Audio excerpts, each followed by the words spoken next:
Growing up playing on my PlayStation 1 and 2, I became very fond of certain games in my library.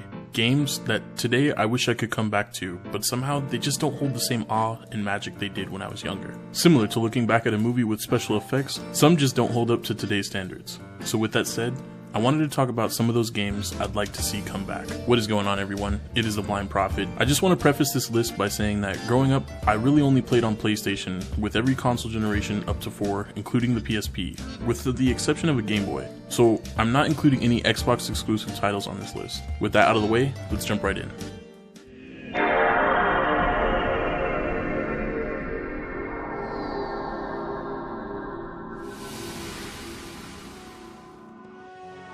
Sly Cooper. Starting off this list, we have the Sucker Punch Stealth OG, Sly Cooper. We've had rumors over the years that a possible 5th game was in the works, and even got a trailer for what seemed to be a full animated film.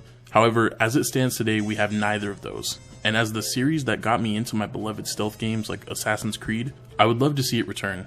We've seen PlayStation support the return of classics such as Ratchet & Clank, with that even being a flagship title to market its next-gen system, the PS5. So there's obviously interest and even demand for a return to old platformers. And I think I'd rather see a continuation of the series rather than a remake, which will be a common theme amongst these games I'd like to see return. Yes, we have incredible remakes like the Final Fantasy VII and Resident Evil remakes that have been doing very well. However, I myself would prefer a continuation, or if for older games like this, the cast of voice actors cannot return, or the game would benefit from a recasting, something more along the lines of the 2019 Modern Warfare reboot would more than suffice as well. Personally, I know these games. I played them into the long hours of the night, and as nice as it is to compare how far the graphics and such have come since, I just want a new experience in a familiar world. For Sly's world though, we might have to wait some time, as Sucker Punch have found a great success in their most recent title, Ghost of Tsushima, even getting a movie greenlit to be directed by John Wick director Chad Stahelski. So, I'm sure the island of Tsushima is their utmost priority before even considering coming back to the world of thieving raccoons. It would just be really cool to see what they could do now with Sly Cooper, especially with how visually stunning Ghost of Tsushima is. It just gets me excited thinking of what could be. And even Ghost of Tsushima's combat was incredible, so if they ever come back to Sly, hopefully that's an area they can look to enhance as well, having Sly hook around enemies or something with his cane. The possibilities are endless, but only time will tell. Now, I maybe shouldn't have been playing this as a kid, but I sure played the hell out of it, and Bully is a game I'd love to see a sequel for. This game just oozed all the style that Rockstar has come to be known for, as well as insane detail and world interaction. I remember as a kid being shocked that I could just take a drink of water from the water fountain, where in some games you weren't even allowed to climb up a ladder. It was an insane level of interaction, and made the school they were basing the game in feel more like a character, and integral to the story and world, rather than just being a barrier of pixels. Of course, drinking out of the water fountain wasn't the only thing Jimmy could do. There was also skateboarding, pranking other schoolmates, boxing matches, graffiti tagging. Bully was Grand Theft Auto but in a prep school, and it was legitness. Legitness! Yeah, it was. We of course know that Rockstar has confirmed GTA is in the works and supposedly won't be coming out until 2025 at the soonest, which with their new track record of releasing games doesn't look good for a possible Bully sequel, as interests and creative directions might change over the years for Rockstar and Take-Two. But myself and many others will hold out hope that one day we'll be able to follow Jimmy Hopkins once again, maybe in college, or wherever else it would be intriguing to see him. A Rockstar satire on the college world right now would be totally doable, and even maybe enlightening to see it through the perspective of a video game, and maybe Gary might be back to either give us more crap, or from the beatdown he got from Jimmy, maybe respect him and be helpful if needed. I again just don't want to see a remake. Rockstar hasn't really shown any interest in anything like that. The only thing they've really been interested in is GTA Online, which is something that would also be cool to see, is an online element for Bully as well. That's been something Rockstar started to implement later, and have been consistent with. So yeah, a cool like student thing where everyone's pranking each other and stuff, or gang up in frats and sororities would be kinda cool. Speaking of being able to skateboard, Skate is another series I'd like to see the return of. Growing up, I played a bunch of Tony Hawk, but Skate, more notably Skate 3, just did it better, and since then I can't scratch that itch. Something about the way Skate handled, rather than just pressing square or triangle to execute a trick, we could actually flick the thumbsticks, emulating the process of executing a real trick, and that was just super steez. The satisfaction of landing complex and intense tricks was just superior to a Tony Hawk game, and it's something I want to see return. Maybe an open world with a campaign and a skate shop, and even a story. I'm gonna derail a bit here, but mid-90s was probably one of the best movies on skating and the culture, next to maybe Lords of Dogtown. The life and blood that Jonah Hill was able to capture and pack in that movie truly amazed me, and coming back to Skate, I could see a game capturing that same effect and impact. And the formula that skating games have had with being taught tricks and meeting pro skaters could be updated and turned into an actual story. Maybe you and a cameraman friend are trying to go pro or something and have to earn money to upgrade your board at the board shop. Things like wheels and bearings can affect tricks being harder or easier to land. Grip tape and board design can affect how many views you get on YouTube or TikTok or something. Something done this way could just capture the magic of the gameplay we love, but update it to be an enjoyable story and journey.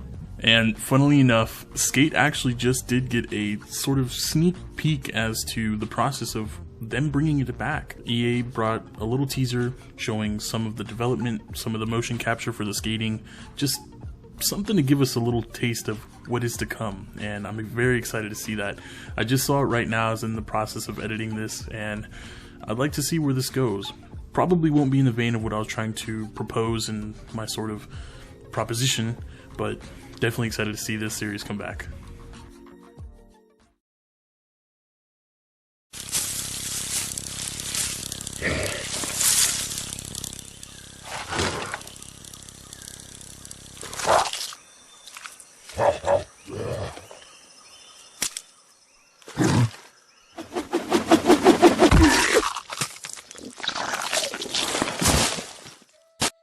Now, I had a lot of interests as a kid. Ninja Turtles, Star Wars, skateboarding, Scooby-Doo, X-Men, but there was nothing I loved more than dinosaurs. Turok was basically Doom, but with dinosaurs, so as a child I couldn't get enough, and I frequented Evolution, which I know is a more controversial title for the actual fans of the series, but at least it wasn't the 2008 game. I mean, I don't even know what they were trying to do with that one. And since I brought up Doom, the way that Bethesda has brought back that franchise better than ever is truly commendable, and something I could see being easily done for Turok. I wouldn't say that Turok as a franchise is as big or as popular as Doom, but with its world and concept, it should be even bigger, and if it were to be lovingly brought back, it has the potential to be. There was just something so unique about shooting dinosaurs with a bow one minute, then fighting alien dinosaur things with advanced weaponry as a Native American the next. Just please, whoever can do this, I'm begging you, just consider it.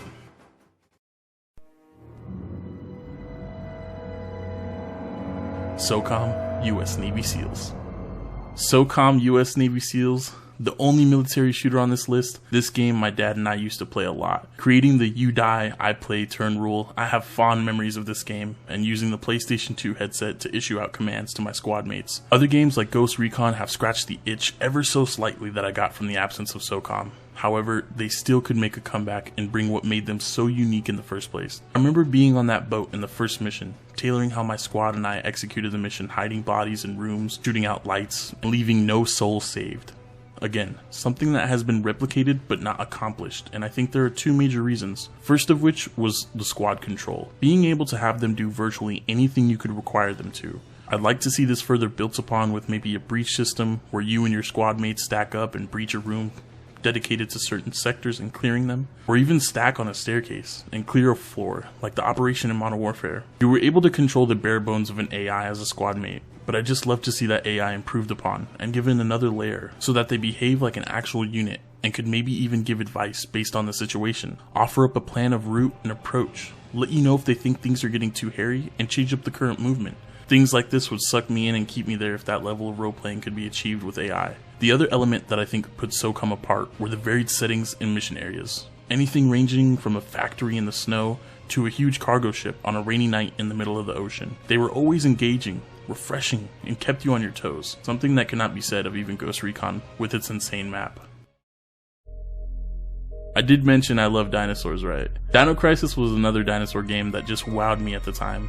When I first watched Jurassic Park, I really loved the sort of soft horror elements that were in it, and Dino Crisis took that feeling and used the Resident Evil formula, but with dinosaurs, and it was freaking legitness. Capcom has been remaking some of their RE games lately with 2 and 3, and they've been successful, which has led to a lot of Dino Crisis fans calling for the series to receive the same treatment. And this is the first one that, I will admit, I will not complain to see that same treatment for. However, I would much prefer either a continuation or just a hard reboot. Seeing how Resident Evil has also evolved lately, I would like to see some of that same enthusiasm and evolution for Dino Crisis. And hell, I wouldn't mind the game being in first person, but it would also be cool to see an updated Regina, so maybe give us the option to toggle. Just throwing it out there since Capcom has really neither confirmed nor denied in response to all the commotion surrounding a remake. Hopefully that silence will break soon, and we can have a definitive answer, and hopefully a great game. That's my list though. Are there any games you would like to see return, or do you disagree with me and would just like to see any of these games remade? Let's talk about it in the comments down below, as I love discussing your thoughts with you. I just hope that if nothing else, whether continued, rebooted, or remade, we see these games return. Nothing else the child in me would be happier with. But with that said, my friends, remember, stay hydrated, let them pass in peace, and Excelsior.